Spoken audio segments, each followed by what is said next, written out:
เขาก็แห้งแย่จนแต้มค่าบ่แพงพวกนายทุกกันแกล้งทำให้ทุกเดือดข้าวลาชีวิตเอาชาวนาเอ้ยข้าบ่มีดาวดีตา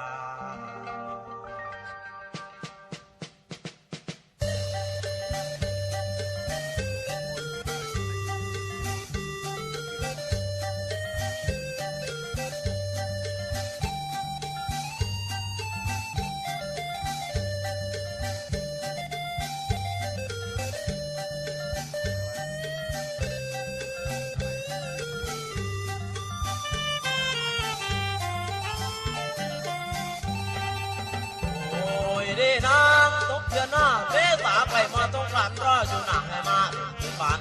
พวกบ้านก็รู้วันฝนตกเรื่องระร่มเป็นแถวตัวแถวเสียงเบาย้ำไกลเข้าคนมากล้าไม่ก็ใจจับเชือมาเยินอยู่นาปุ่มมัดกล้าหน้าหอมลงดำรู้ก็ทำกันดีบ่มีร่างราวสาวเอ้ยสาวเจ้าผู้เจ้าหน้าเอ้ยเคยฟังกันบ่ราคาพอสอบพิธีขึ้นและสูงในแต่มุงยืดตองอย่างพอเอ้ยบ่คักแต่นอไหนเอาไว้ชาวไร่ก็ต้องควรรู้เอาหลังสู้ฟ้าเอาหน้าสู้ดินชาวนาเหนื่อยเป็นอาชีพก็ยังกบินอาบเหงื่อทนไป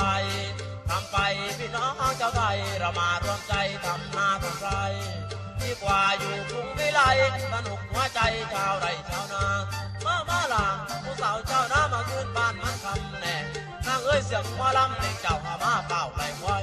สาวเบาใหญ่เดินผ่านเมืองเงินออกภาษาเวียนเทียนบารังเก็บดึงไก่ในนางแน่เดินแฟนยานายเจ้านางที่ไรป้าหมายสอนหัวหมอนก็อยากสอนดีว่าพี่เจ้าหน้าเชิญไปเลยกระดาษพี่ยามาสอนอายเจ้าหน้าสิกายดำหน้าคำพี่ขอทำก็คุยไปเรื่อยขอสน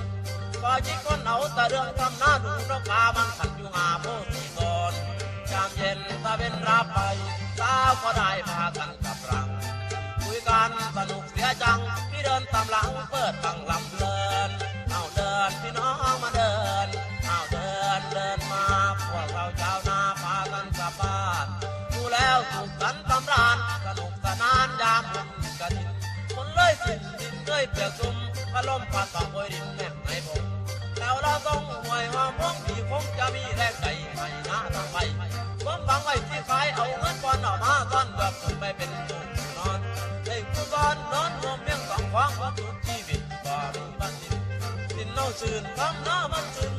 ดินเน่าชื่นทำหน้ามันชื่นออกมาแต่เต่าให้เมียเจ้าทำงานชีวิตได้เป็นแต่เจ้านะ